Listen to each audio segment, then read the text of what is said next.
শিবপুরে রয়েছে। আপনারা একটু পিছিয়ে থেকে দেখুন, আমি জলের ভেতরে দাঁড়িয়ে রয়েছি। এখানে না আবাসের ঘর এরা কাউকে দেয়, জলে ঘরের মধ্যে জল ঢুকে যায়। সারাদিন ধরে পাম্প চলছে যাতে জল বের করা যায়। মানুষের জীবনকে এরা দুর্বিষহ করে রেখে দিয়েছে। এখানে মানুষ কষ্ট করে থাকেন, তার মাঝখানে না তৃণমূলের কাউন্সিলর, না এমএলএ, না এমপি, তারা কেউ দেখা করতে আসেন না। প্রত্যেকটি গলিতে প্রত্যেকটি মানুষের এই যন্ত্রণার অবস্থা। এই দিদিভাই এখানে থাকেন, আপনাদের এটা কত নম্বর ওয়ার্ড বলুন? 9 নম্বর ওয়ার্ড। এখানে হচ্ছে 9 নম্বর ওয়ার্ড। আমরা ঘরের ভেতরে জল, এইখানে এই মানুষেরা থাকেন। গলিতে গলিতে ঢুকলে যে কোনো সময় অপরিকল্পিত অবস্থা, জল বেরোবার কোনো নিকাশি বন্দোবস্ত নেই, ড্রেন ভরে থাকে, ড্রেন পাঁকের জল ঘরের ভেতরে। ভালো করে তাকিয়ে দেখুন এই অবস্থায় কি, হ্যাঁ কোথায় দাঁড়িয়ে রয়েছি আমরা। এটা হচ্ছে মানুষের ঘর, আর এই পাম্প চলছে। এদের লজ্জাও লাগে না, এরা ভোট চাইতে আসে। একটু পিছিয়ে যান, দূর থেকে দেখান পুরোটা। এই অবস্থায় রয়েছে। দিদি এগিয়ে আসো। এরা ভোট চায়, এরা ভোট চাইতে আসে। হ্যাঁ, এটা কর্পোরেশন এরিয়া, এটা কর্পোরেশন এরিয়া, ঠিক আছে? এটা কর্পোরেশন এরিয়া, 9 নম্বর ওয়ার্ড। যাদের গরিব মানুষের বাড়ি রয়েছে, সেই বাড়ির আবাসের টাকা কেন্দ্র সরকার থেকে পাঠায়, আর এই পাষণ্ডরা সেই টাকা চুরি করে। এবং এই গরিব মানুষ যাদের ঘরের ভেতরে জল, যা আপনারা দেখলেন, রাস্তাঘাট, ড্রেন, পাঁক পরিষ্কার হয় না, মশা মাছি। সামান্য বৃষ্টিতে, ঝমঝম বৃষ্টির দরকার নেই, সামান্য বৃষ্টি হোক বা না হোক, সবকটা জায়গায় রাস্তায় জল, ড্রেনের জল। আপনারা জানেন যে হাওড়ার গলিতে গলিতে কারখানা, যা অর্ধেক তোলাবাজি করে তৃণমূল বন্ধ করে দিয়েছে, শিল্প এখানে উঠে যাবার, সেই কারখানার যে অ্যাসিড জল, সেই জল প্রত্যেকটা মানুষের পায়ে লাগছে, চর্মরোগ তৈরি হচ্ছে। এটা কর্পোরেশন, এটা 500 বছরের পুরনো শহর। তৃণমূলের নেতা, মন্ত্রী, ছোট বড়, মেজ, কাউন্সিলর, বিধায়ক শুধু লুট করে গেছে মানুষের কাছ থেকে। এরা ভোট চাইবার সময় গলির মধ্যে ঢুকতে পারে না, তাতে মানুষ হাল্লা খারাপ করে দেয়। এদের প্রতারিত করেছে। এদের এই অন্ধকার থেকে আমাদের বেরোতে হবে। খুব স্বাভাবিক কারণে নির্বাচনী যে প্রচার, জনসংযোগ, সেখানে মানুষের বাড়ি যেতে গিয়ে এই দুর্ভাগ্যের অবস্থা আমরা দেখতে পাচ্ছি। দেখবেন আপনি একটু, আমাদের এখানে প্রত্যেকে দিদি সেইটাই আমাদের কাজ। তার কারণ যে অবস্থা হয়ে রয়েছে, পায়খানা, বাথরুম বলে কোনো কিছু সঠিকভাবে নেই। কেন্দ্র থেকে বাথরুমে যে টাকা পাঠানো হয়, সেগুলো এরা খেয়ে নেয়। আসুন ড্রেনের অবস্থার জায়গা দেখি। এই জঞ্জাল, এই যন্ত্রণা থেকে আমাদের বেরোতে হবে, নাহলে 500 বছরের পুরনো শহর। আমাদের বিধানসভা শিবপুরের প্রত্যেকটি ওয়ার্ড, 10টি ওয়ার্ডের মধ্যে এক হাল করে রেখে দিয়েছে। ড্রেন, পাঁক জল না, শুধুমাত্র বৃষ্টি হলে যে এমন হয় তেমন নয়, বৃষ্টি ছাড়া কোন সময় হয় দিদি? সারাক্ষণ সারা বছর। এই যে এত রোদ্দুর ছিল, এত মানে কাঠ ফাটা রোদ্দুর, তাতে আমার ঘরে জল সারাক্ষণ ফেলতে যাচ্ছে, মানে পাম্প চলেই যাচ্ছে ব্যাস। মানে কোনো সময়ের জন্য আমার ঘরের জল মানে কমছে না। এই পাম্প চালাচ্ছি, জল কমছে, আবার বেড়ে যাচ্ছে। আপনারা যখন এই তৃণমূলের কাউন্সিলর ছিল, তাদেরকে বলেননি? বলা হয়েছে, জমা দেওয়া হয়েছে। এখানে কাউন্সিলর কেউই তো নেই। মানে আর আমাদের তো না, যখন ছিল, কি বলছি বুঝুন, মানে যখন ছিল তখনও বলে লাভ হয়নি, আর এখন তো কাউন্সিলর নেই। জমা দিয়েছি।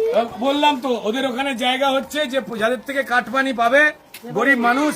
আশেপাশের বাড়িতে করে দিয়েছে বাড়ি, আর এনার বাড়িতে করে দেয় না। এই পাশেই একজনের বাড়ি করে দিয়েছে, তার বাড়িতে কারখানা আছে, সব আছে। কি বললাম কথাটা? হ্যাঁ। যেখান থেকে কাটমানি ওরা পাবে, সেইখানে মানুষের জন্য কিছু করবে, না হলে করবে না।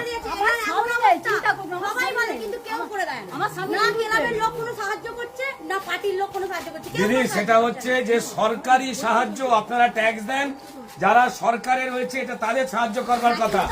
যে সরকারি পার্টি ক্ষমতায় রয়েছে, এগুলো তাদের করবার কথা, এগুলো সরকারি কাজ। যে কাউন্সিলর, যে এমএলএ, যে এমপি রয়েছে, এটা তাদের কাজ। ক্লাব আপনাদের সামান্য সাহায্য করতে পারে, কিন্তু আসল সরকারি সাহায্যের জন্য তো আপনারা যে ট্যাক্স দেন, সেই টাকা আসে। এটা তো কারো কোনো রাজনৈতিক দল তৃণমূলে তাদের পৈতৃক সম্পত্তি নয়। হচ্ছে আমার স্বামী নেই, আমি স্বামী নিরুদ্দেশ। এবারে আমার একটা মেয়ে বাচ্চা ছেলে লেখাপড়া ছেড়ে দিয়ে আজকে বলে ইলেকট্রিকের কাজে জয়েন করেছে। কেন সে শিখছে সবে, আমরা খাবো কি? একটা মেয়ে কাজ করছে, সেই পয়সা আমার কোনো রকম সংসার চলছে, তাহলে আমার এইসব গুলো করবো কিভাবে? সারা বছর যেহেতু ঘরে ধরে জল থাকবে, আমাদের কেউ লক্ষ্য করে না। আর আরেকটা কথা, আমার স্বামীর অ্যাকাউন্ট নাম্বার আমার কিছু নেই, আছে আমার, কিন্তু সেই অ্যাকাউন্ট নাম্বার থেকে তো মানুষ তার স্বামী না বেঁধে তার অ্যাকাউন্ট নাম্বার থেকেও তো কিছু হয়, সেটাও কিছু হচ্ছে না। তা তো এখানে যে অবস্থা রয়েছে সেটা তো বুঝতে পারলেন। ক্রমাগত পিছিয়ে যাও। আপনি একটু চিন্তা করো। হ্যাঁ দিদি, যে কারণে এখানে ঢুকে দেখতে এলাম, কারণ পরিষ্কার আপনারা যদি সাপোর্টটা না দেন, এই সিস্টেম যদি না করেন, সিস্টেম চলে, তাহলে কোনোদিন কোনো কিছু পাল্টাবার নয়। যারা তৃণমূলকে যারা ভোট দিয়েছে তারাও পরিষ্কার আজকে ঠকেছে। যারা ভোট দিয়েছে তাদের বাড়িতে জল কেন? যারা ভোট দিয়েছিল তৃণমূলকে তাদের তাহলে ক্ষয়ক্ষতি কেন? প্রত্যেকটা অলিতে গলিতে মানুষের দুরবস্থা, ভয়ঙ্কর রকম অবস্থা হয়ে রয়েছে। ড্রেন পাক না দিদি, না দিদি, না দিদি, আপনারা শুধু একটুখানি সাপোর্ট দিন, নাহলে এই জঞ্জালের জায়গা থেকে আমরা কেউ বেরোতে পারবো না।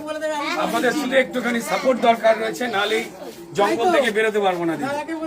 ঠিক আছে, আপনারা দেখলেন যে প্রত্যেকটি ওয়ার্ডের মতো এই ওয়ার্ডেও কি অবস্থা হয়ে রয়েছে।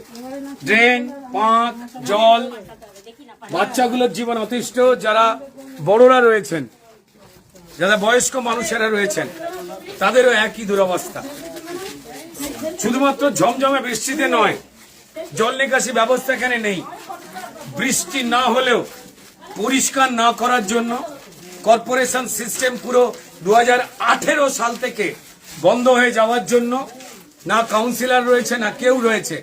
মানুষ মরুক, এই সিস্টেম পুরো হাওড়া জুড়ে চালু করে রেখে দিয়েছে তৃণমূল। তাদের একটাই কাজ চুরি, তাদের একটাই কাজ লুট। প্রত্যেকটা গলিতে, প্রত্যেকটা ওয়ার্ডে মানুষের সেই একই রকম দুরবস্থা রয়েছে। এতগুলো মানুষ মিলে কি মিথ্যে কথা বলছেন? আপনারা চোখের সামনে যা যা দেখছেন সেগুলো সবটাই কি মিথ্যে? আমি জানি না।